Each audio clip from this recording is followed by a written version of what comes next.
परमपिता परमात्मा सारी सृष्टि के रचनहार कुल मालिक असंख्य ब्रह्मांडों के स्वामी जगत गुरु तीनों लोकों में प्रवेश करके सबका धारण पोषण करने वाले राजाधिराज आत्माधार नाथों के नाथ देवों के देव महादेव सर्वेश्वर महेश्वर मृत्युंजय अजरो अमर आदि अनादि सनातनी प्रभु जगत पिता जगदीश्वर श्री श्री 1008 की उपाधि के वास्तविक अधिकारी अकाल मूर्त शब्द स्वरूपी राम वासुदेव सर्वगतम ब्रह्म परम पूज्य प्रथम पूज्य परम संत परम पुरुष परम धनी परम दयालु सत्य कबीर हक्का कबीर अल्लाहु कबीर अल्लाहु अकबर बाखबर अल्लाह ताला जगत के तारणहार जगत के मुक्तिदाता जगत के जगन्नाथ हारे के सहारे हिंदुओं के राम मुसलमानों के अल्लाह सिखों के वाहिगुरु ईसाइयों के मसीह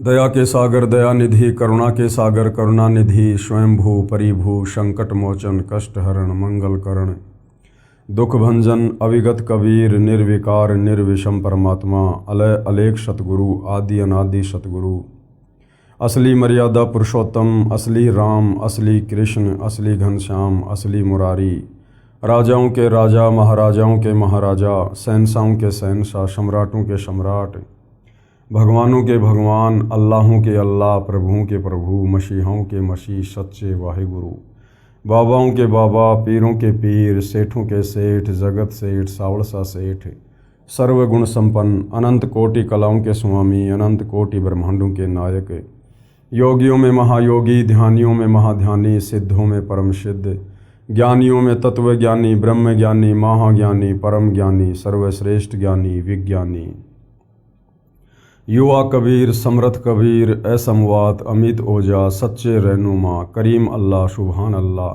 दुनिया के अंतिम पैगंबर 8 सितंबर 1951 से गांव धनाना जिला सोनीपत हरियाणा भारतवर्ष की पावन भूमि पे प्रकट रियल कल्कि भगवान श्री नारायण साकार हरि श्री बाबा साहेब नूर अनंत परमात्मा सच्चे दरवेश सच्चे बाखबर संत शिरोमणि सतगुरु रामपाल जी परमेश्वर जी के चरण कमल में आप और हम सभी भाई बहनों का अनंत कोटि दंडवत प्रणाम। सत्साई भाई और बहनों, बहुत बड़ी दया बहुत बड़ी मेहर पूज्य गुरुदेव भगवान की परमेश्वर रामपाल जी की, जिनके शुभ आशीर्वाद से विशेष आशीर्वाद से उन्हीं के सत्संगों के संग्रह के ऊपर बन चुकी पवित्र आध्यात्मिक पुस्तक कबीर बड़ा या कृष्ण, इस पर वीडियो बनाने की श्रृंखला जारी है। इसी श्रृंखला में आज हमारा ये 16वें नंबर का वीडियो है। भाई और बहनों, इस पवित्र पुस्तक कबीर बड़ा या कृष्ण में विशेषकर हिंदू धर्म के चारों वेद पवित्र गीता जी और 18 पुराणों का ज्ञान समाहित है। यदि आप वास्तव में मोक्ष प्राप्ति चाहते हैं, परमात्मा प्राप्ति चाहते हैं, इस काल लोक के दुखों से मुक्ति चाहते हैं, जन्म और मरण से सदा सदा के लिए यदि आप पीछा छुड़वाना चाहते हैं, तो ये पवित्र पुस्तक कबीर बड़ा या कृष्ण, इसको पढ़ना आपके लिए नितांत आवश्यक है। ये पुस्तक आपके जीवन की दिशा और दशा दोनों को बदल देगी। जिस परमेश्वर की प्राप्ति के लिए सतयुग त्रेता और द्वापर तक हमारे साधु संत महात्मा ऋषिजन और वर्तमान में भी परमात्मा चाहने वाली आत्माएं मंदिर में मस्जिद में चर्च में गुरुद्वारों में पर्वतों पर न जाने कहां कहां भटक रही हैं, परंतु परमात्मा का नामो निशान बताने वाला भी कोई उनको नहीं मिल रहा है। जबकि उस एक परमपिता परमेश्वर के विषय में जिसने सर्व की उत्पत्ति की है, सारे ब्रह्मांडों को रचा है, उनकी जानकारी हमारे ही पवित्र सदग्रंथों में विद्यमान है।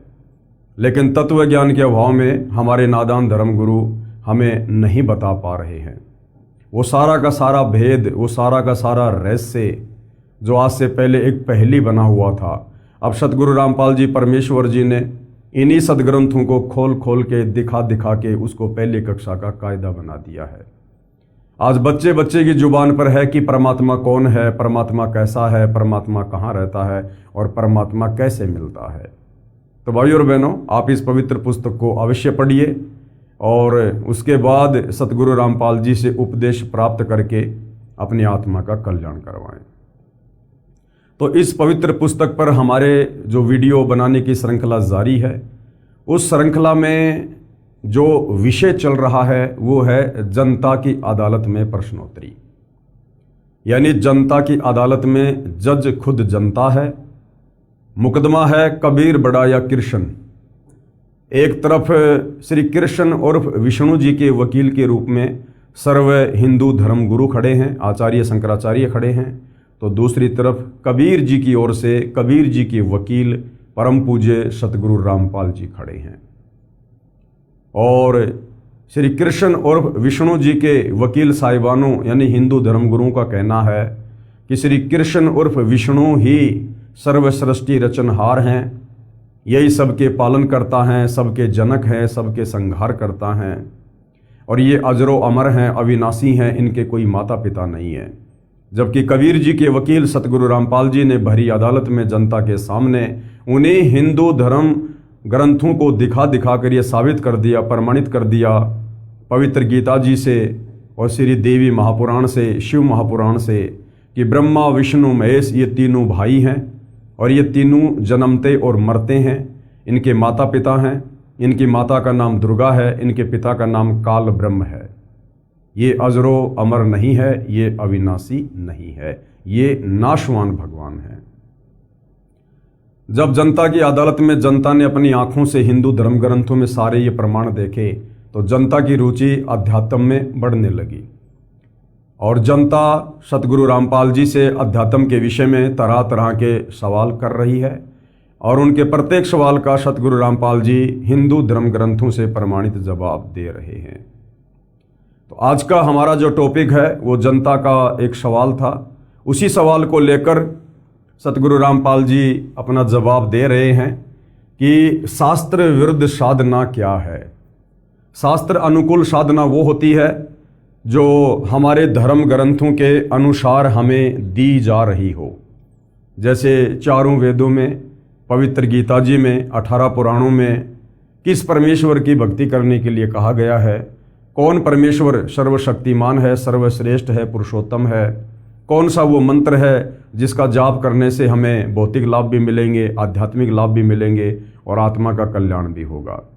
और शास्त्र विरुद्ध साधना वो है जो चारों वेद और गीता जी के विपरीत ये हमारे नादान धर्म गुरु हमसे करवा रहे हैं और मनमुखी मंत्रों का जाप करवा रहे हैं। तो उसी शास्त्र विरुद्ध साधना पर प्रकाश डालते हुए आगे सतगुरु रामपाल जी समझा रहे हैं। अन्य शास्त्र विरुद्ध भक्ति पर प्रकाश। परमात्मा कबीर जी का शब्द पाखंड पूजा को लेकर, रे भोली सी दुनिया सतगुरु बिन कैसे सरिया, रे भोली सी दुनिया सतगुरु बिन कैसे सरिया। सतगुरु बिन कैसे सरिया यानी बिना सतगुरु के तेरी पार कैसे बसाएगी, तेरा काम कैसे बनेगा मोक्ष वाला। भाई अपने लला के बाल उतरावे देख कैंची ना लग जइया, अपने लला के बाल उतरावे कह कैंची ना लग जइया। एक बकरी का बच्चा लेके उसका गला कटैया, रे भोली सी दुनिया सतगुरु बिन कैसे सरिया, रे भोली सी दुनिया सतगुरु बिन कैसे सरिया। भाई काचा पाका भोजन बना के माता धोकने गैया, काचा पाका भोजन बना के माता धोकने गैया। इस मूर्ति पे कुत्ता मुत वो क्यों ना मर गैया, रे भोली सी दुनिया सतगुरु बिन कैसे सरिया, रे भोली सी दुनिया सतगुरु बिन कैसे सरिया। भाई जीवित बाप से लट्ठम लट्ठा मुए गंग पहुँचैया, जीवित बाप से लट्ठम लट्ठा मुए गंग पहुँचैया। जब आवे आसोज का महीना वो कौआ बाप बनैया, रे भोली सी दुनिया सतगुरु बिन कैसे सरिया रे भोली सी दुनिया, सतगुरु बिन कैसे सरिया। भाई पीपल पूजै जांडी पूजै सिर तुलसा कै होइया, पीपल पूजै जांडी पूजै सिर तुलसा के होइया। दूध पूत मैं खैर राखियो न्यू पूजू सू तो यार भोली सी दुनिया, सतगुरु बिन कैसे सरिया रे भोली सी दुनिया, सतगुरु बिन कैसे सरिया। भाई आप लिप आप पोत आप बनावे होइया, आप लिप आप पोत आप बनावे होइया। उससे भोंदू पोते मांग अकल मूल से खोइया रे भोली सी दुनिया, सतगुरु बिन कैसे सरिया रे भोली सी दुनिया, सतगुरु बिन कैसे सरिया। पति शराबी घर नित ही करत बहुत लड़ैया, पति शराबी घर पर नित ही करत बहुत लड़ैया। पत्नी 16 शुक्र व्रत करत है देही नित तुड़वैया रे भोली सी दुनिया, सतगुरु बिन कैसे सरिया रे भोली सी दुनिया, सतगुरु बिन कैसे सरिया। तज पाखंड सतनाम लोलावे सोई भव सागर से तरिया, तज पाखंड सतनाम लोलावे सोई भव सागर से तरिया। कहें कबीर मिले गुरु पूरा शो परिवार उधरिया रे भोली सी दुनिया, सतगुरु बिन कैसे सरिया रे भोली सी दुनिया, सतगुरु बिन कैसे सरिया। अब आगे पूज्य गुरुदेव परमेश्वर रामपाल जी ने प्रत्येक वाणी का सरलार्थ करके समझाया है कि इन नादान धर्म गुरुओं ने किस प्रकार से समाज में शास्त्र विरुद्ध साधना के चलते पाखंड फैला रखा है। शब्दार्थ, परमेश्वर कबीर जी ने अंधश्रद्धा भक्ति करने वाले तत्व ज्ञानहीन जनता जनों को उनके द्वारा की जा रही शास्त्र विरुद्ध साधना यानी उपासना को तर्क करके लाभ रहित यानी व्यर्थ सिद्ध किया है और कहा है, हे भोली जनता, गुरु के बिना आपका कोई भी आध्यात्मिक कार्य नहीं सरेगा यानी सिद्ध नहीं होगा। और वाणी संख्या 1 में परमेश्वर जी ने क्या बताया, भाई अपने लला के बाल उतरावे कह कैची ना लग जइया, अपने लला के बाल उतरावे कह कैची ना लग जइया। एक बकरी का बच्चा लेके उसका गला कटैया रे भोली सी दुनिया, सतगुरु बिन कैसे सरिया रे भोली सी दुनिया, सतगुरु बिन कैसे सरिया। शास्त्र विधि त्याग कर मनमाना आचरण करने के लिए अज्ञानी गुरुओं द्वारा भ्रमित अंध श्रद्धालु माता अपने नवजात बच्चे को लेकर अपने इष्ट देव देवी के मंदिर में जाती है। आन उपासकों द्वारा बनाए शास्त्र विरुद्ध विधान अनुसार नवजात शिशु के सिर के प्रथम बार वाले बाल उतरवाती यानी कटवाती है। उन बालों को मंदिर में अपने इष्ट पर चढ़ाती है। ये मान रखा है कि इससे इष्ट देव या देवी प्रसन्न होते हैं तथा बच्चे की सदा रक्षा करते हैं। बाल काटने के लिए मंदिर में मेले के समय उपस्थित नाई के पास बाल कटवाने वालों की लाइन लगी होती है। नाई जल्दी जल्दी निपटाने के मकसद से तेजी से कैंची चलाता है। किसी बच्चे को कैंची लग जाती है, बच्चा रोता है। अपने बच्चे के बाल कटवाने की बारी आते ही माता नाई को सतर्क करती है कि हे भाई नाई, ध्यान से कैंची चलाना, मेरे लला यानी बालक बेटे का कच्चा सिर है, कहीं कैंची ना लग जाए। बच्चे के कटे हुए बालों को कपड़े में बांधकर मंदिर में चढ़ा देती है। पुजारी उसको खोलकर एक खाली कट्टे में डालता रहता है और मेला समाप्त होने के बाद उन बालों को दूर कचरे के ढेर में डाल देता है। बाल मंदिर में चढ़ाने के पश्चात इष्ट को बकरे की बलि दी जाती है, जो पहले से ही अपने होने वाले बच्चे की खैर यानी रक्षा के लिए संकल्प की गई होती है। कबीर परमेश्वर जी ने इस विषय में सटीक तर्क देते हुए कहा कि हे अंधश्रद्धावान, कुछ तो विवेक कर। अपने बच्चे को तो कैंची लगने से भी बचाती है, उसकी रक्षा यानी उसकी खैर के लिए बकरी के बच्चे की गर्दन कटवाते समय कुछ भी दया नहीं आई। परमात्मा का विधान है कि जो पाप किया है, बकरे की बलि दी है, वह तो तेरे को भोगना ही पड़ेगा।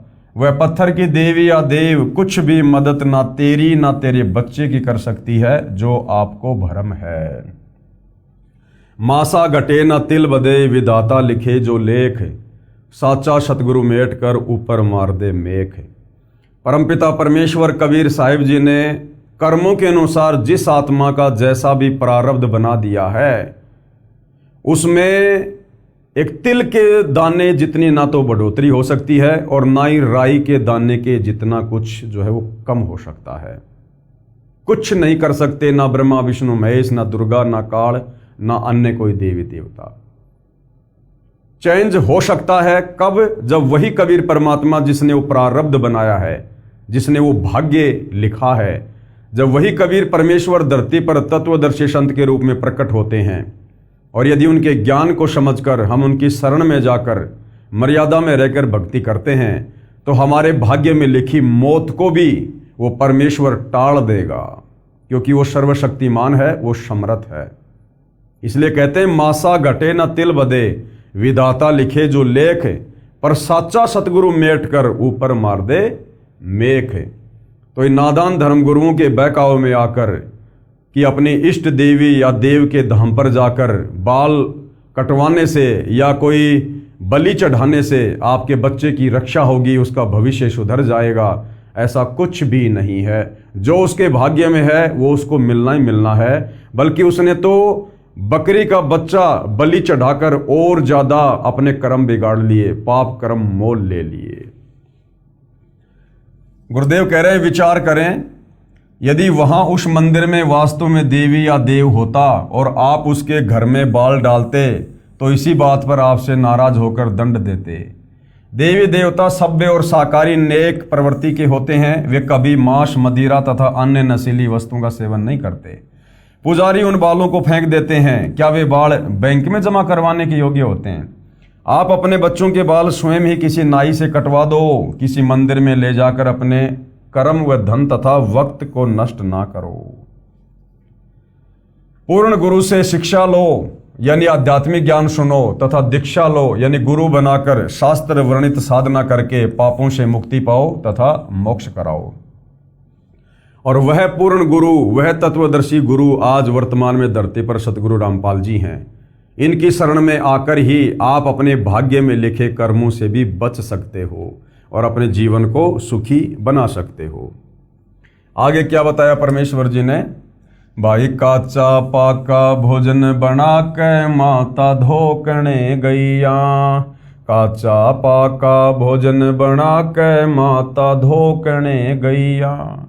इस मूर्ति माता पे कुत्ता मुते, वो क्यों ना मर गई यार भोली सी दुनिया। सतगुरु बिन कैसे सरियार भोली सी दुनिया, सतगुरु बिन कैसे सरिया।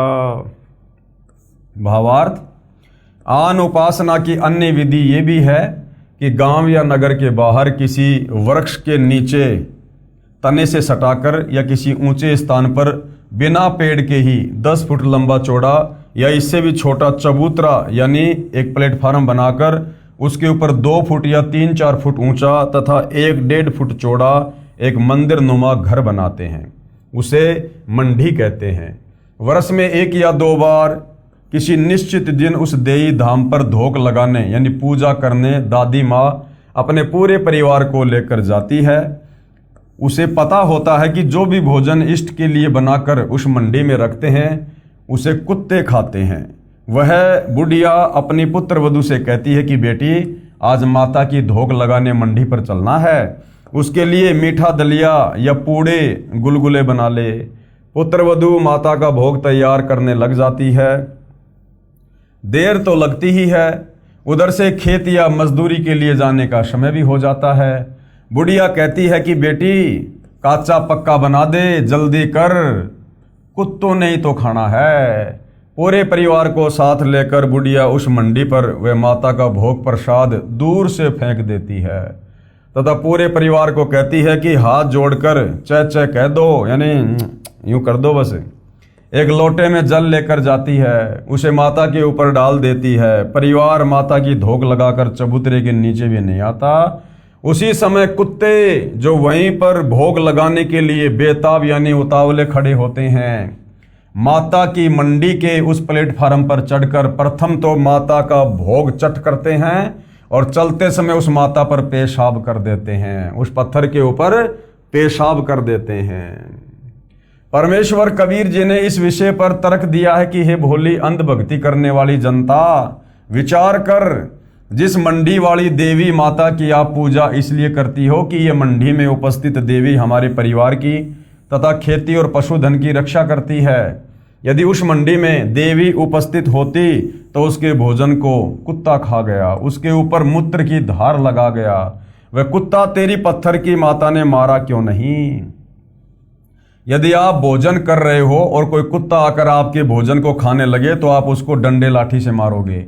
यदि आपके ऊपर मूत दे तो उसकी हड्डी पसली एक कर दो।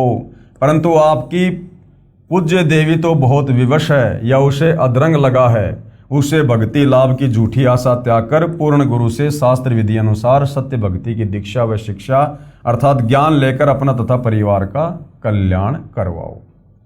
अब भाई और बहनों, ये जो बातें हैं परमात्मा सांसारिक लोगों को सांसारिक तरीके से समझा रहे हैं कि यदि आप भोजन कर रहे हो, कोई कुत्ता या बिल्ली आ गया, आपकी थाली में मुंह मार दिया, तो आप उसको डंडे से मारोगे, उसकी हड्डी पसली एक कर दोगे। ये बातें आप और हमारे लिए नहीं है। हम तत्वदर्शी संत की शरण में हैं।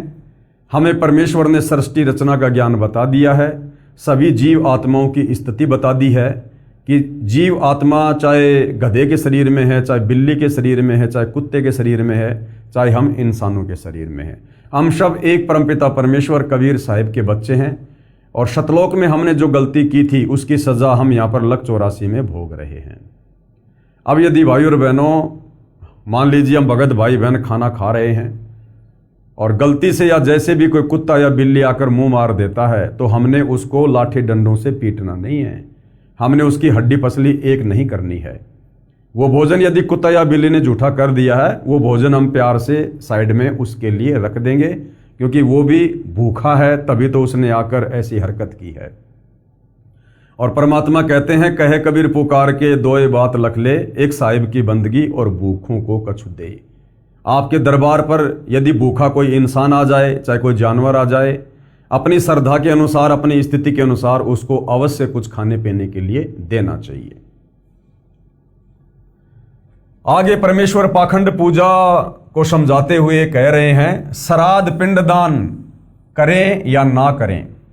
जनता की अदालत में मामला जारी है और जनता सतगुरु रामपाल जी से सवाल कर रही है कि ये हमारे नादान हिंदू धर्मगुरु इन्हीं धर्मशास्त्रों का हवाला देकर हमसे कहते हैं कि पिंडदान करो, अपने पूर्वजों के श्राद्ध निकालो, तो ये करना चाहिए या नहीं करना चाहिए। तो वैसे तो सारी बातें आपको पहले समझा दी गई है कि ये जो पिंडदान है ये भूत पूजा में आता है और ये जो श्राद्ध है ये पितृ पूजा में आता है। और गीता अध्याय 9 श्लोक नंबर 25 में गीता ज्ञानदाता काल ब्रह्म इस प्रकार की शास्त्र विरुद्ध साधनाओं को ना करने की सलाह दे रहा है। वाणी संख्या 3। जीवित बाप से लठम लठा मुवे गंग पुचैया। जीवित बाप से लठम लठा मुवे गंग पुचैया। जब आवे आशोज का महीना वो कौआ बाप बनैया। रे भोली सी दुनिया सतगुरु बिन कैसे सरिया रे भोली सी दुनिया, सतगुरु बिन कैसे सरिया। क्या कह रहे हैं परमात्मा? भावार्थ, परमेश्वर कबीर जी ने लोकवेद यानी दंत कथा के आधार से चल रही पितर तथा भूत पूजा पर शास्त्रोक्त अपना तर्क दिया है। कहा है कि शास्त्रोक्त अध्यात्म ज्ञान के अभाव से बेटे अपने पिता से किसी न किसी बात पर विरोध करते हैं। पिताजी अपने अनुभव के आधार से बेटे से अपने व्यवसाय में टोका टाकी कर देते हैं। पिताजी को पता होता है कि इस कार्य में पुत्र को हानि होगी, परंतु पुत्र पिता की शिक्षा कम और बाहर के व्यक्तियों की शिक्षा को अधिक महत्व देता है। उसे ज्ञान नहीं होता है कि पिता जैसा पुत्र का हमदर्द कोई नहीं हो सकता। पुत्र को जवानी और अज्ञानता के नशे के कारण शिष्टाचार का टोटा हो जाता है। पिता को पता होता है कि बेटा इस कार्य में हानि उठाएगा, परंतु पुत्र पिता की बात नहीं मानता है, उल्टा पिता को भला बुरा कहता है। पिता अपने पुत्र के नुकसान को नहीं देख सकता, वह फिर उसको आग्रह करता है कि पुत्र ऐसा ना कर, जिस कारण से जवानी के नशे से हुई सभ्यता की कमी के कारण इतने निर्लज हो जाते हैं। कई पुत्रों को देखा है जो पिता को डंडों से पीट देते हैं। वही होता है जो पिता को अंदेशा था। पिता फिर समझाता है कि आगे से ऐसा ना करना, ये हानि तो धीरे धीरे पूरी हो जाएगी। पिता पिता ही होता है, वह पुत्र या पुत्री को सुखी देखना चाहता है। आगे चलकर जो पिता भक्ति नहीं कर रहा था उसे कोई न कोई रोग बुढ़ापे में अवश्य घेर लेता है। संतान बहुत कम है जो पिता को वह प्रेम दे जो माता पिता अपने पुत्र तथा पुत्र वधू से अपेक्षा किया करते हैं। वर्तमान में वृद्धों की बेअदबी किसी से छिपी नहीं है। माता पिता वृद्ध आश्रमों या अनाथालयों में जीवन के शेष दिन पूरे कर रहे हैं, या घर पर पुत्र व पुत्र वधू के कटु वचन यानी जो कड़वे बोल हैं उनको पीकर जीवन के दिन गिन रहे हैं। कबीर जी ने कहा है कि भाई वरद हुआ जब पड़े खाट में सुने वचन खारे, बुढ़ा हो जब पड़े खाट में सुने वचन खारे, कुत्ते तावण का सुख को न्याय छाती फूकण हारे, मतलब के बिना कोई नहीं प्यारा, स्वार्थ के बिना कोई नहीं प्यारा। शब्दार्थ, वृद्ध अवस्था में शरीर निर्बल हो जाता है, आंखों की रोशनी कम हो जाती है, जिस कारण से बूढ़े माता पिता अधिक समय चारपाई पर ही व्यतीत करते हैं।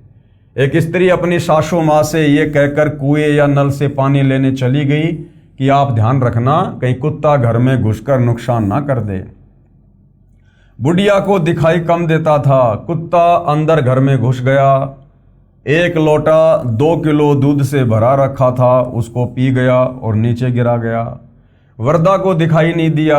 पुत्र वधू आई और कुत्ते द्वारा किए नुकसान से गुस्से में होकर बोली कि तुम्हारा यानी सास ससुर का तो इतना भी सुख नहीं रहा कि तुम कुत्तों से घर की रक्षा कर सको। तुमने मेरी छाती जला दी, यानी व्यर्थ का अनाज का खर्च पुत्र वधू को लग रहा था, जिस कारण वो कटी जली बातें कही थी। सास ससुर को अपने ऊपर व्यर्थ का भार मान रही थी। कबीर जी ने बताया है कि ये दशा उन व्यक्तियों की होती है जो परमात्मा को कभी याद नहीं करते, जो गुरु धारण करके सत्य भक्ति नहीं करते। अंत में बुढ़ापे में उनकी ऐसी हालत होती है, उनको इन कष्टों का, इन कटु वचनों का सामना करना पड़ता है। अब वाणी संख्या 3 का शब्दार्थ पूरा करता हूं। अंधश्रद्धा भक्ति वाले जब तक माता पिता जीवित रहते हैं तब तक तो उनको प्यार व सम्मान के साथ कपड़ा रोटी भी नहीं देते। क्या कहा परमेश्वर ने? भाई जीवित बाप के लठम लठा और मरने के बाद उसको गंगा जी में मुँहे गंग पहुँचैया, और जब आवे आशोज का महीना वो कौआ बाप बनाया। अंधश्रद्धा भक्ति वाले जब तक माता पिता जीवित रहते हैं तब तक तो उनको प्यार व सम्मान के साथ कपड़ा रोटी भी नहीं देते, उनको झींकते रहते हैं और मृत्यु के उपरांत श्रद्धा दिखाते हैं। उनके शरीर को चिता पर जला दिया जाता है, कुछ हड्डियां बिना जली छोटी छोटी रह जाती हैं। शास्त्र नेत्रहीन गुरुओं से भ्रमित पुत्र उन अस्थियों को उठाकर हरिद्वार में हर की पौड़ियों पर अपने कुल के पुरोहित के पास ले जाता है। उस पुरोहित द्वारा शास्त्र विरुद्ध साधना के आधार से मनमाना आचरण करके उन अस्थियों को पवित्र गंगा दरिया में प्रवाह किया जाता है। जो धनराशि पुरोहित मांगे खुशी खुशी दे देता है। कारण ये होता है कि कहीं पिता या माता मृत्यु के उपरांत भूत बनकर घर में न आ जाएं। इसलिए उनकी गति करवाने के लिए कुल गुरु पंडित जी को मुंह मांगी धनराशि देते हैं कि पक्का काम कर देना। फिर पुरोहित के कहे अनुसार अपने घर की चौखट में लोहे की मेख यानी मोटी कील गाड़ दी जाती है कि कहीं पिताजी माताजी की गति होने में कुछ त्रुटि रह जाए और वे प्रेत बनकर हमारे घर में ना घुस जाएं। कबीर परमेश्वर जी ने बताया कि जीवित पिता को तो समय पर टूक रोटी भी नहीं दिया, उसका अपमान करता है, सभी नहीं ज्यादातर लोग, और मृत्यु के पश्चात उसको पवित्र दरिया में यानी गंगा जी में बहाकर आता है। कितना खर्चा करता है। अपने माता पिता की जीवित रहते प्यार से सेवा करो, उनकी आत्मा को प्रसन्न करो, उनकी वास्तविक श्रद्धा सेवा तो ये है। कबीर जी जो स्पष्ट करना चाहते हैं कि आध्यात्मिक ज्ञान ना होने के कारण अंधश्रद्धा भक्ति के आधार से सर्व हिंदू समाज अपना अनमोल जीवन नष्ट कर रहा है। जैसे मृत्यु के उपरांत अपने पिताजी की अस्थियां गंगा दरिया में पुरोहित द्वारा क्रिया करवाकर पिता की गति करवाई। फिर 13वीं या 17वीं यानी मृत्यु के 13 दिन बाद की जाने वाली क्रिया को 13वीं कहा जाता है। 17 दिन बाद की जाने वाली लोकवेद धार्मिक क्रिया 17वीं कहलाती है और महीने बाद की जाने वाली महीना क्रिया तथा 6 महीने बाद की जाने वाली 6 माही तथा 1 वर्ष के बाद की जाने वाली बरसी क्रिया जिसको वर्षोद्धि भी कहा जाता है। लोकवेद यानी दंत कथा बताने वाले गुरुजन उपरोक्त सब क्रियाएं करने को कहते हैं। ये सभी क्रियाएं मृतक की गति के मकसद से करवाई जाती हैं। सूक्ष्म वेद में इस शास्त्र विरुद्ध धार्मिक क्रियाओं यानी साधनाओं पर तर्क इस प्रकार किया है कि घर के सदस्य की मृत्यु के पश्चात ज्ञानहीन गुरुजी क्या क्या करते और करवाते हैं। क्या कह रहे हैं? कुल परिवार तेरा कुटुंब कबीला और मसलत एक ठहराई, बांध पिंजड़ी ऊपर धर लिया और मरगट में ले जाई, अग्नि लगा दिया जद लंबा फूंक दिया उस ठाही, पुराण उठा फिर पंडित आए और पीछे गरुड़ पढ़ाई, प्रेत शिला पर जा विराजे पितरों पिंड भराई, और बहुर सराद खाने को आए काग भये कलमाही। जय सतगुरु की संगति करते ये सकल कर्म कट जाई, और अमरपुरी पर आसन होता जहां धूप ना छाई। कुछ व्यक्ति मृत्यु के पश्चात उपरोक्त क्रियाएं तो करते ही हैं, साथ में गरुड़ पुराण का पाठ भी करते हैं। परमेश्वर कबीर जी ने सूक्ष्म वेद यानी तत्व ज्ञान की वाणी में स्पष्ट किया है कि लोक वेद यानी दंत कथा के आधार से ज्ञानहीन गुरुजन मृतक की आत्मा की शांति के लिए गरुड़ पुराण का पाठ करते हैं।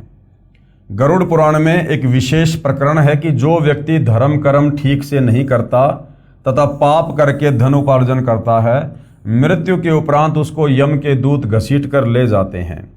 तांबे की धरती गर्म होती है, नंगे पैरों उसे ले जाते हैं, उसे बहुत पीड़ा देते हैं, और जो शुभ कर्म करके गए होते हैं वे स्वर्ग में हलवा खीर आदि भोजन खाते दिखाई देते हैं। उस धर्म कर्महीन व्यक्ति को भूखा प्यासा रखते हैं, यानी उसको भूख प्यास सताती है। वह कहता है कि भूख लगी है, भोजन खाऊंगा। यमदूत उसको पीटते हैं और कहते हैं कि ये भोजन खाने के कर्म तो नहीं कर रखे, चल तुझे धर्मराज के पास ले चलते हैं, जैसा तेरे लिए आदेश होगा वैसा ही करेंगे। धर्मराज उसके कर्मों का लेखा देखकर कहता है कि इसे नरक में डालो या प्रेत व पितृ वृक्ष या पशु पक्षियों की योनि दी जाती है। पितर योनि भूत प्रजाति की श्रेष्ठ योनि है। यमलोक में भूखे प्यासे रहते हैं, उनकी तृप्ति के लिए श्राद्ध निकालने की प्रथा शास्त्र विरुद्ध मनमाने आचरण के तहत शुरू की गई है। कहा जाता है कि एक वर्ष में जब आशोज का महीना आता है तो भादवे महीने की पूर्णमासी से आशोज महीने की अमावस्या तक 16 श्राद्ध किए जाएं। जिस तिथि को जिसके परिवार के सदस्य की मृत्यु होती है उस दिन वर्ष में एक दिन श्राद्ध किया जाए, ब्राह्मणों को भोजन करवाया जाए, जिस कारण से यमलोक में पितरों के पास भोजन पहुंच जाता है। वे 1 वर्ष तक तृप्त रहते हैं। कुछ भ्रमित करने वाले गुरुजन ये भी कहते हैं कि श्राद्ध के 16 दिनों में यमराज उन पितरों को नीचे पृथ्वी पर आने की अनुमति देता है। पितर यमलोक यानी नरक से आकर श्राद्ध के दिन भोजन करते हैं, हमें दिखाई नहीं देते या हम पहचान नहीं सकते। भ्रमित करने वाले गुरुजन अपने द्वारा बताई शास्त्र विरुद्ध साधना की सत्यता के लिए इस प्रकार के उदाहरण देते हैं कि रामायण में एक प्रकरण लिखा है कि वनवास के दिनों में श्राद्ध का समय आया तो सीता जी ने भी श्राद्ध किया और भोजन खाते समय सीता जी को श्री रामचंद्र जी पिता दशरथ सहित रघुकुल के कई दादा परदादा दिखाई दिए। उन्हें देखकर सीता जी को शर्म आई, इसलिए मुख पर पर्दा यानी घूंघट कर लिया। अब क्या समझा रहे हैं गुरुदेव? विचार करो पाठक जनों, श्री रामचंद्र जी के सर्व वंशज प्रेत और पितर बने हैं तो अन्य सामान्य नागरिक भी वही क्रियाएं कर रहे हैं।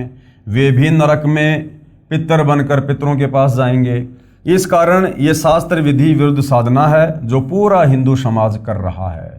श्रीमद् भगवद गीता के अध्याय 9 का श्लोक 25 भी यही कहता है कि जो पितर पूजा यानी श्राद्ध आदि करते हैं वे मोक्ष प्राप्त नहीं कर पाते, वे यमलोक में अपने पितरों को प्राप्त होते हैं। जो भूत पूजा अस्थियां उठाकर पुरोहित द्वारा पूजा कराकर गंगा में बहाना 13वीं 17वीं महीना 6 माही वर्षी आदि आदि करते हैं, वे प्रेत बनकर गया स्थान पर प्रेत शिला पर बैठे होते हैं। कुछ व्यक्तियों को धर्मराज जी कर्म अनुसार पशु पक्षी वृक्ष आदि के शरीरों में भेज देता है। परमात्मा कबीर जी समझाना चाहते हैं कि हे भोले प्राणी, गरुड़ पुराण का पाठ उसे मृत्यु से पहले सुनाना चाहिए था ताकि वह परमात्मा के विधान को समझकर पाप कर्मों से बचता, पूर्ण गुरु से दीक्षा लेकर अपना मोक्ष करता, जिस कारण से वह न प्रेत बनता, न पितर बनता, न पशु पक्षी आदि आदि के शरीरों में कष्ट उठाता और मृत्यु के पश्चात गरुड़ पुराण के पाठ का कोई लाभ नहीं मिलता। अब मरने के बाद में गरुड़ की कथा करने से क्या फायदा भाई? जो व्यक्ति मर गया उसने जैसे धर्म कर्म किए, जैसी पाखंड पूजा की, वो तो उसकी गठरी बांध कर ले गया। अब उसे तो धर्मराज नरक में डालेगा या लक 84 में डालेगा, वो तो आगे की प्रोसीजर है। अब पीछे से हम उसके 12वीं में 13वीं में उसके जितने भी दिन करते हैं उन दिनों में हम गरुड़ की कथा कर रहे हैं, गरुड़ का पाठ सुना रहे हैं उसकी मुक्ति के लिए। अब उस गरुड़ पाठ की कथा से मुक्ति का कोई संबंध नहीं है किसी भी प्रकार का। जो कर्म उसने किए थे वो अपने कर्मों की गठरी लेकर ऊपर जा चुका है, तो ये भी एक पाखंड पूजा है। सूक्ष्म वेद तत्व ज्ञान में तथा चारों वेदों ऋग्वेद, यजुर्वेद, सामवेद तथा अथर्ववेद तथा इन चारों वेदों के सारांश गीता में स्पष्ट किया है कि उपरोक्त आन उपासना नहीं करनी चाहिए, क्योंकि ये शास्त्रों में वर्णित ना होने से मनमाना आचरण है, जो गीता अध्याय 16 श्लोक 23-24 में व्यर्थ बताया है। शास्त्रोक्त साधना करने का आदेश दिया है। सर्व हिंदू समाज उपरोक्त आन उपासना करते हैं जिससे भक्ति की सफलता नहीं होती, जिस कारण से नरकगामी होते हैं तथा प्रेत पितर पशु पक्षी आदि के शरीरों में महाकष्ट उठाते हैं।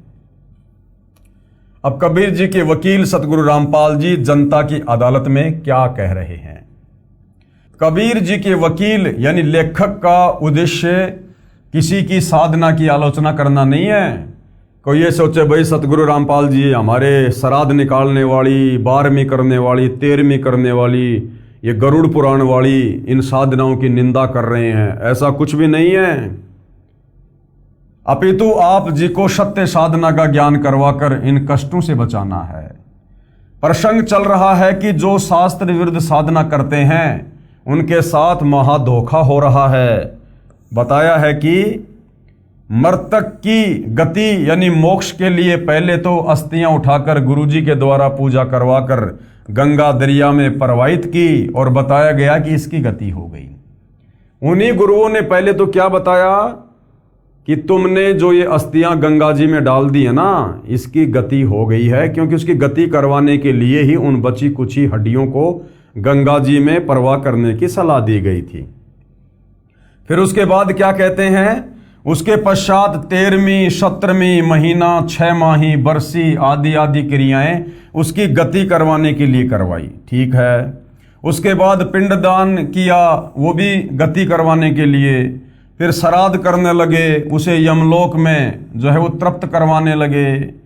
श्राद्धों में गुरुजी भोजन बनाकर सर्वप्रथम कुछ भोजन छत पर रखता है, कौवा उस भोजन को खाता है। पुरोहित जी कहता है कि देख तेरा पिता कौवा बनकर भोजन खा रहा है। कौवे के भोग लगने से श्राद्ध की सफलता बताते हैं। अब गुरुदेव के कहने का मतलब है कि नादानो, सारी क्रिया जो तुमने करवाई साल भर तक उसकी गति के लिए करवाई, कि उसकी गति हो गई, अब वो दुखी नहीं होगा, वो स्वर्ग में आराम से ठाठ करेगा। और अंत में कह रहा है कि देखो देखो कौवे ने भोग लगा लिया, तेरा पिता कौवा बन गया। अरे कौवा बनना ये गति का संकेत है क्या? ये तो दुर्गति का संकेत है कि वो पशु योनि में गया, वो पक्षी योनि में गया, वो लक 84 में चला गया। आज कौवा बना तो कल को गधा बनेगा, शुअर बनेगा, कुत्ता भी बनेगा वो। तो इस प्रकार से भाइयों और बहनों, शास्त्र विरुद्ध साधकों ने विशेषकर हिंदू समाज को अध्यात्म से दूर किया हुआ है।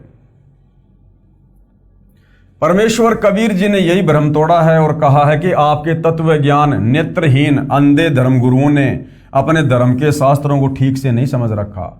आप जी को लोकवेद यानी दंत कथा के आधार से मनमानी साधना करवाकर आप जी का जीवन नष्ट कर रहे हैं। कबीर जी ने कहा है कि विचार करो, उपरोक्त अनेक पूजाएं कराई मृतक पिता की गति कराने के लिए और अंत में कौवा बनाकर दम लिया। अब श्राद्धों का आनंद गुरुजी ले रहे हैं, वे गुरुजी भी नरक तथा पशु पक्षियों की योनियों को प्राप्त होंगे। ये दास रामपाल दास यानी अपने लिए कह रहे हैं गुरुदेव कि परमात्मा कबीर जी द्वारा बताए तत्व ज्ञान द्वारा समझाकर सत्य साधना शास्त्र विधि अनुसार बताकर आप तथा आपके अज्ञानी धर्मगुरुओं का कल्याण करवाने के लिए ये परमार्थ कर रहा है। मेरे अनुयायी इसी दलदल में फंसे हुए थे। इसी तत्व ज्ञान को समझकर शास्त्रों में वर्णित सत्य साधना को अपनी आंखों देखकर अकर्तव्य साधना त्याग कर कर्तव्य शास्त्रोक्त साधना करके अपना तथा परिवार के जीवन को धन्य बना रहे हैं। ये दान देते हैं, फिर इन पुस्तकों को छपवा कर आप तक पहुंचाने के लिए पुस्तक बांटने की सेवा निस्वार्थ निःशुल्क करते हैं। ये आपके हितैषी हैं, परंतु आप पुस्तक को ठीक से ना पढ़कर इनका विरोध करते हैं, प्रचार में बाधा डालकर महापाप के भागी बनते हैं। आप पुस्तकों को पढ़िए तथा शांत मन से विचार करें तथा पुस्तकों में दिए शास्त्रों के अध्याय तथा श्लोकों का मेल करें। फिर गलत मिले तो हमें सूचित करें, आपकी शंका का समाधान किया जाएगा। श्राद्ध आदि आदि शास्त्र विरुद्ध क्रियाएं झूठे गुरुओं के कहने से करके अपना जीवन नष्ट करते हैं। यदि सतगुरु यानी तत्वदर्शी संत का सत्संग सुनते, उनकी संगति करते तो सर्व पाप नष्ट हो जाते। जय सतगुरु की संगत करते तेरे सकल कर्म कट जाई और अमरपुरी पर डेरा होता जहां धूप ना छाई। उनकी संगति करते तो सर्व पाप कर्म नष्ट हो जाते। सत्य साधना करके अमरलोक यानी गीता अध्याय 18 श्लोक 62 में कहे शाश्वत स्थान यानी सनातन परम धाम में आप जी का आसन यानी स्थायी ठिकाना होता जहां कोई कष्ट नहीं। वहां पर परम शांति है क्योंकि वहां पर कभी जन्म मृत्यु नहीं होता। गीता अध्याय 15 श्लोक 4 में भी इस सनातन परम धाम को प्राप्त करने को कहा है। उसके लिए गीता अध्याय 4 श्लोक 34 में तत्वदर्शी संतों से शास्त्रोक्त ज्ञान व साधना प्राप्त करने को कहा है। वह तत्वदर्शी संत वर्तमान यानी 21वीं सदी में ये दास रामपाल दास है। आओ और अपना कल्याण कराओ। यानी गुरुदेव भगवान कह रहे हैं कि वर्तमान में इस पूरी पृथ्वी पर यदि कोई शास्त्र अनुकूल साधना देने वाला गीता अध्याय 4 श्लोक नंबर 34 के अनुसार तत्वदर्शी संत है तो स्वयं के लिए संकेत कर रहे हैं, जो कि परम सत्य है। परम सत्य और तत्वदर्शी संत की भूमिका खुद कबीर परमेश्वर यानी परम अक्षर ब्रह्म ही पृथ्वी पर प्रकट होकर निभाते हैं। भूत पूजा तथा पितृ पूजा क्या है, ये आप जी ने ऊपर पहले पढ़ लिया है। इन पूजाओं का निषेध का प्रमाण पवित्र गीता शास्त्र के अध्याय 9 श्लोक 25 में लिखा है, जो आप जी को पहले वर्णन कर दिया है कि भूत पूजा करने वाले भूत बनकर भूतों के समय में मृत्यु उपरांत चले जाएंगे और पितृ पूजा करने वाले वो पितृलोक में पितृयोनि प्राप्त करके पितरों के पास चले जाएंगे। मोक्ष प्राप्त प्राणी सदा के लिए जन्म मरण से मुक्त हो जाता है और भाई इन घटिया साधनाओं से जो हमारे ये ज्ञानहीन अज्ञानी धर्मगुरु समाज में दे रहे हैं, इस प्रकार की शास्त्र विरुद्ध साधना से कभी भी जन्म मरण का रोग समाप्त नहीं हो सकता। उसके लिए वही सतगुरु रामपाल जी यानी तत्वदर्शी संत की शरण में आकर आपने भक्ति करनी पड़ेगी। प्रेत यानी भूत पूजा तथा पितर पूजा उस परमेश्वर की पूजा नहीं है, इसलिए गीता शास्त्र अनुसार व्यर्थ है। वेदों में भूत पूजा व पितर पूजा यानी श्राद्ध आदि कर्मकांड को मूर्खों का कार्य बताया है।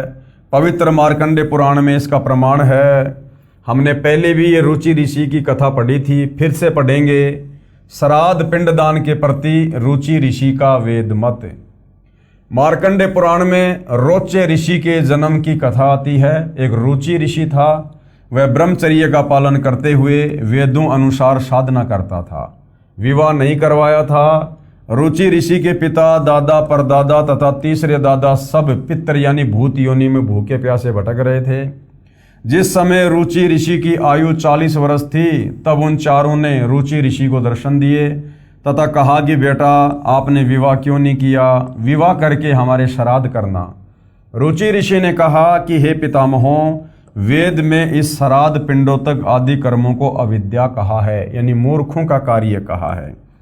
रुचि ऋषि ने कहा कि हे मेरे पूर्वजों, ये श्राद्ध वगैरह निकालना, पिंडदान करना, वेदों में इसको अविद्या यानी मूर्खों का कार्य कहा है, मूर्खों का कार्य। फिर आप मुझे इस कार्य को करने को क्यों कह रहे हो? उन पितरों ने भी माना और कहा कि यह बात सत्य है कि श्राद्ध आदि कर्म को वेदों में अविद्या अर्थात मूर्खों का कार्य ही कहा है। फिर उन पितरों ने वेद विरुद्ध ज्ञान बताकर, क्योंकि वो भूखे मर रहे थे, उन्होंने वेदों के विरुद्ध ज्ञान बताकर रुचि ऋषि को भ्रमित कर दिया, क्योंकि मोह भी अज्ञान की जड़ है। रुचि ने विवाह करवाया, फिर श्राद्ध पिंडोदक क्रियाएं करके अपना जन्म भी नष्ट किया। मार्कंडे पुराण के प्रकरण से सिद्ध हुआ कि वेदों में तथा वेदों के ही संक्षिप्त रूप गीता में श्राद्ध और पिंड आदि भूत पूजा के इन कर्मकांडों को निषेध बताया है, नहीं करना चाहिए। उन मूर्ख ऋषियों ने अपने पुत्र को भी श्राद्ध करने के लिए विवश किया। उसने विवाह कराया, उससे रोचे ऋषि का जन्म हुआ और बेटा भी पाप का भागी बना लिया। रुचि ऋषि भी ब्राह्मण थे, उन्होंने वेदों को कुछ ठीक से समझा था। अपने आत्मा के कल्याणार्थ शास्त्र विरुद्ध सर्व मनमाना आचरण त्याग कर शास्त्रोक्त केवल एक ब्रह्म की भक्ति कर रहा था। जो उसके पिता तथा उसके पहले 3 दादाजी शास्त्र विधि त्याग कर यही कर्म कांड करते और करवाते थे, जिसका परिणाम गीता अध्याय 9 श्लोक 25 वाला ही होना था कि पितर पूजने वाले पितरों को प्राप्त होंगे, और वही हुआ। अब वर्तमान की शिक्षित जनता को अंधश्रद्धा भक्ति त्याग कर विवेक से काम लेकर गीता अध्याय 16 श्लोक 24 में कहे आदेश का पालन करना चाहिए।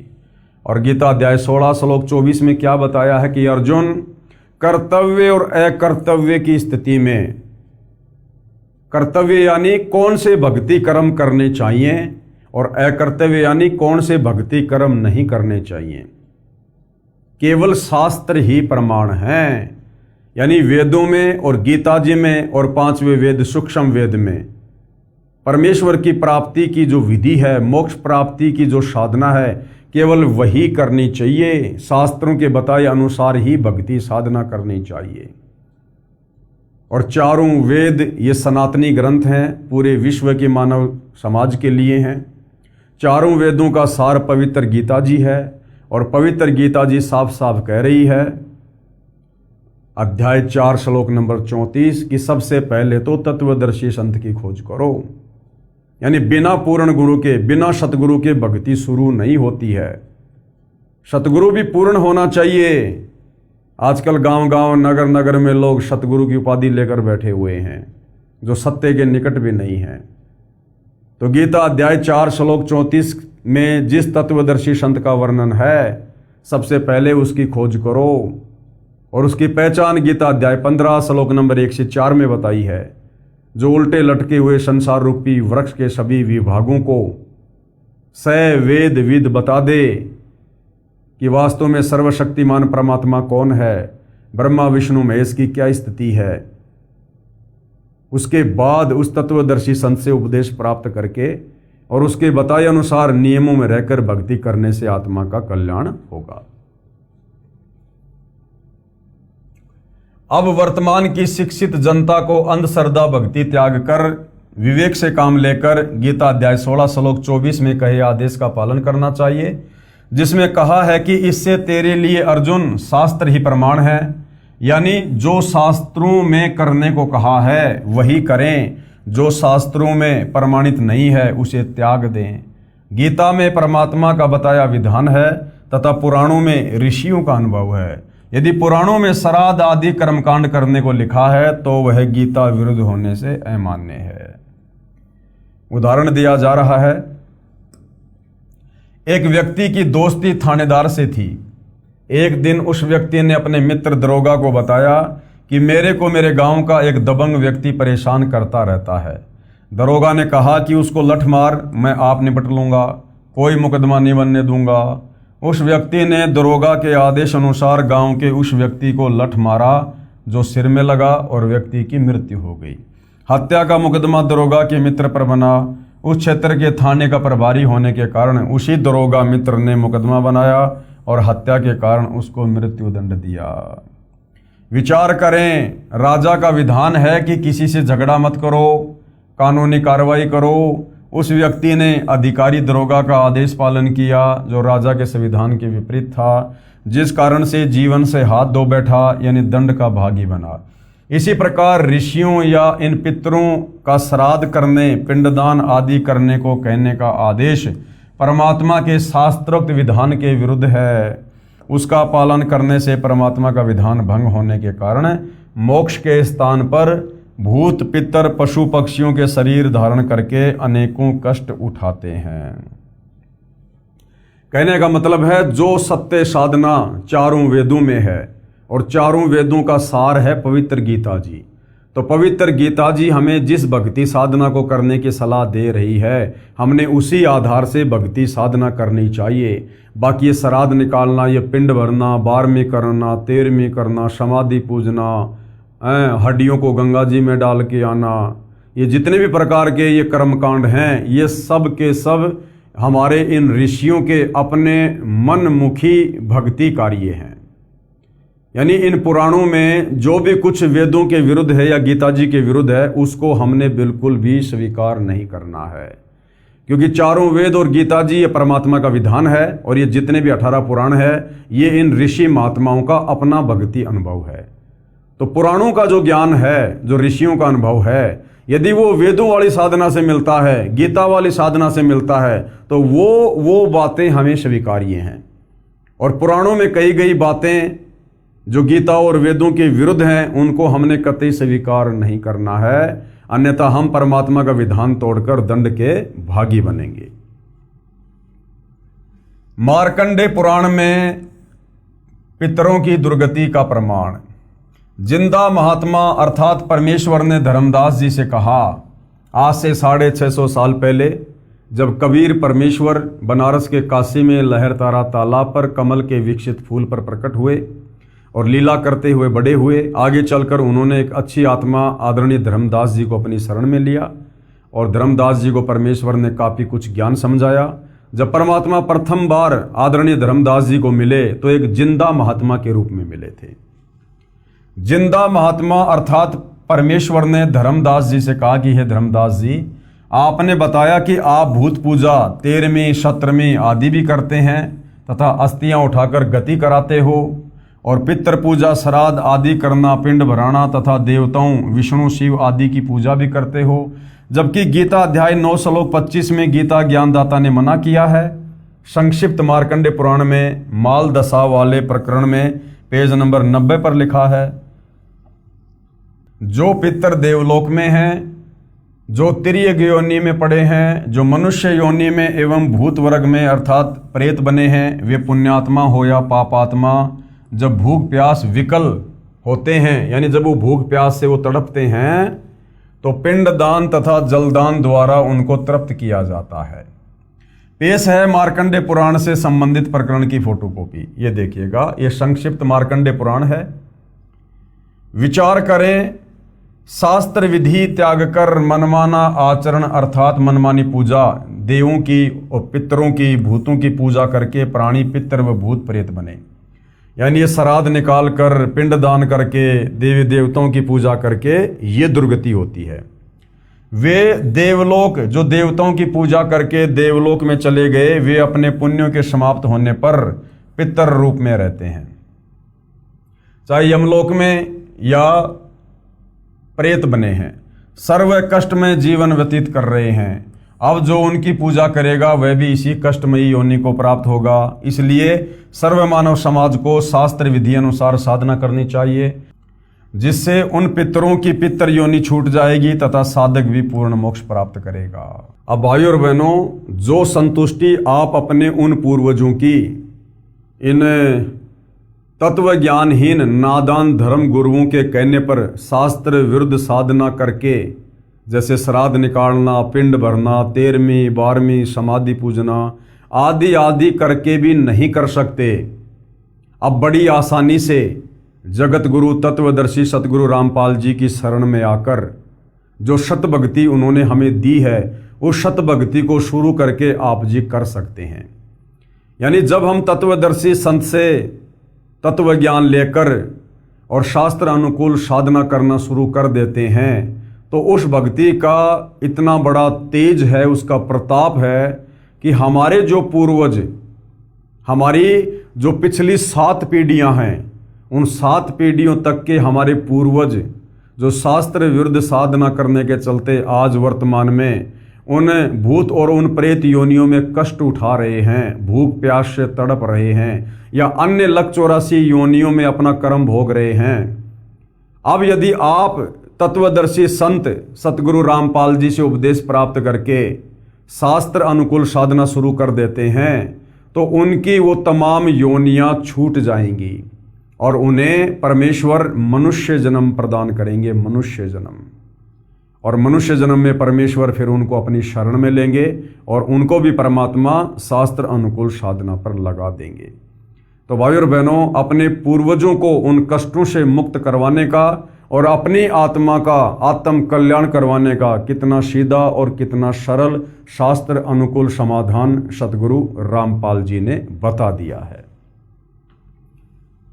श्री विष्णु पुराण के 3 अंश के अध्याय 14 के श्लोक 10 से 14 में श्राद्ध के विषय में श्री सनत कुमार ने कहा है कि तृतीया कार्तिक शुक्ला नवमी भाद्रपद कृष्णा त्रयोदशी तथा माघ मास की अमावस्या, इन चारों तिथियां अनंत पुण्यदायिनी हैं। चंद्रमा या सूर्य ग्रहण के समय 3 अष्टकाओं अथवा उत्तरायण या दक्षिणायन के आरंभ में जो पुरुष एकाग्रचित से पितृगणों को तिल सहित जल भी दान करता है, वह मानो 1000 वर्ष तक के लिए श्राद्ध कर लेता है। ये परम रहस्य स्वयं पितृगण ही बताते हैं। लेख समाप्त। पेश है श्री विष्णु पुराण के 3 अंश के अध्याय 14 के श्लोक 10 व 14 की फोटोकॉपी। यानी हम इन नादान धर्म गुरुओं के कहने से साल में 16 दिन जो श्राद्ध वगैरह निकालते हैं, इससे अच्छा तरीका श्राद्ध निकालने का श्री विष्णु पुराण में बताया गया है। हालांकि तत्वदर्शी संत की शरण में आने के बाद हमने विष्णु पुराण के अनुसार इस विधि को भी अमल में नहीं लाना है, क्योंकि जो शास्त्र अनुकूल साधना हम तत्वदर्शी संत से लेकर शुरू कर देंगे, हमारे साधना करने से ऑटोमेटिक परमेश्वर के विधान अनुसार हमारी पिछली 7 पीढ़ियों तक के जितने भी पूर्वज हैं, वो किसी भी योनि में है, प्रेत योनि में या पितृ योनि में या पशु पक्षी योनि में, वो ऑटोमेटिक परमेश्वर की रजा से हम जो वर्तमान में शास्त्र अनुकूल साधना शुरू कर देंगे, उनकी वो तमाम योनियां छूट जाएंगी और परमेश्वर उनको मनुष्य शरीर प्रदान करते हैं। ये परमेश्वर उन लोगों को समझा रहे हैं जो लोग घटिया से घटिया साधना इन नादान धर्म गुरुओं के कहने पर कर रहे हैं, जो विष्णु पुराण के भी विपरीत है। लेकिन तत्वदर्शी संत के साधनों ने किसी प्रकार की कोई श्राद्ध पूजा ना मार्कंडे पुराण के अनुसार करनी है और ना ही श्री विष्णु पुराण के अनुसार करनी है। हमने केवल वही और उतनी साधना करनी है जितनी साधना करने के लिए पूज्य गुरुदेव सतगुरु रामपाल जी हमें निर्देशित करते हैं। तो भाइयों और बहनों, श्री विष्णु पुराण के अंदर जो भी कुछ श्राद्ध के विषय में लिखा हुआ है उसके ऊपर हम अगले वीडियो में विशेष तौर पर जिक्र करेंगे, हम चर्चा करेंगे। और भी बहुत कुछ लिखा हुआ है इन श्राद्ध के दिनों में कौन कौन से जानवरों का मांस पकाना चाहिए। श्री विष्णु पुराण में श्राद्ध के समय यदि गाय का मांस बनाकर अगर उन पितरों को भोग लगाया जाए तो पितृगण बहुत ज़्यादा तृप्त होते हैं, ऐसा भी लिखा हुआ है। तो इस विषय पर भाइयों और बहनों हम अगले वीडियो में प्रकाश डालेंगे और जनता की अदालत में जनता भी इस विषय पर विशेष तौर पर ये जानेगी कि वास्तव में हमारे धर्म ग्रंथों में हमें भ्रमित करने के लिए भी बहुत सारा मटेरियल काल प्रेरणा से इन नादान धर्म गुरुओं ने, ऋषि मुनियों ने अपने अनुभव के तहत लिखा हुआ है। और जो शास्त्र अनुकूल साधना है वो भी हमारे ही सदग्रंथों में वर्णित है। तो जो शास्त्र अनुकूल साधना है वो परम पूज्य सतगुरु रामपाल जी ने निकाल कर हमें अलग से दे दी है। जिस प्रकार दूध से दही बनता है और दही से फिर मक्खन निकलता है और मक्खन को गर्म करके फिर घी निकाला जाता है, इस विधि से सतगुरु रामपाल जी ने इन सर्व धर्म शास्त्रों का मंथन करके जो निष्कर्ष है, जो शास्त्र अनुकूल साधना है वो हमें प्रदान कर दी है। हमने केवल उसी विधि से भक्ति साधना करनी है और उसी विधि से हमारी आत्मा का कल्याण होगा। तो भाइयों और बहनों, जनता की अदालत में हिंदू धर्म से जुड़े भाई बहनों को अपने ही सदग्रंथों में लिखी सच्चाई को समझाने के लिए जिस प्रकार से ये मुकदमा जारी है, ये मुकदमा इसी प्रकार से जारी रहेगा जब तक हिंदू समाज के श्रद्धालु किसी निष्कर्ष पर नहीं पहुंच जाते हैं। तो भाइयों और बहनों, आज के इस वीडियो में केवल इतना ही। अगले वीडियो में हम कल फिर परमेश्वर की सेवा में हाजिर होंगे। तब तक पूज्य गुरुदेव भगवान हम सबको आज्ञा दे, आशीर्वाद दे, सद्बुद्धि दे, हमारा मार्गदर्शन करे। बंदी छोड़ सतगुरु रामपाल जी परमेश्वर जी की जय हो।